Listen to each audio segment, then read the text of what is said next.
BNP যখন জামাতের সঙ্গে জড়েছিল তখন মুক্তিযুদ্ধের ব্যাপারে জামাতের ভাষায় কথা বলতো।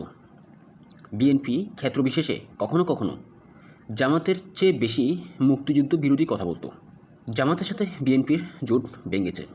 জামাতকে আক্রমণ করার কোনো ইস্যুই বিএনপি পেল না, কেননা দল দুটো আদর্শিকভাবে প্রায় 50 বছর ধরে এক ও অভিন্ন এবং 20 বছর ধরে আনুষ্ঠানিকভাবে জোটবদ্ধ ছিল। জামাতকে আক্রমণ করার জন্য বিএনপিকে শেষ পর্যন্ত বেছে নিতে হয়েছে মুক্তিযুদ্ধকে। জামাতের চেয়েও বেশি মুক্তিযুদ্ধ বিদ্বেষ দেখানো বিএনপি শেষ 1.5 বছর মুক্তিযুদ্ধের কোলেই উঠে বসেছিল। সে যে বসেছিল মুক্তিযুদ্ধের অবিকল্প অভিভাবক।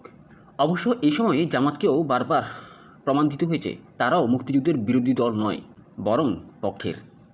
জামাতের আমিরকে বারবার বলে বেড়াতে হচ্ছে 70-এর নির্বাচনে তিনি আওয়ামী লীগের পক্ষে পোস্টার লাগিয়েছেন, তিনি মুক্তিযোদ্ধা পরিবারের সন্তান, মুক্তিযোদ্ধাদেরকে তিনিও পানি খাইয়েছেন।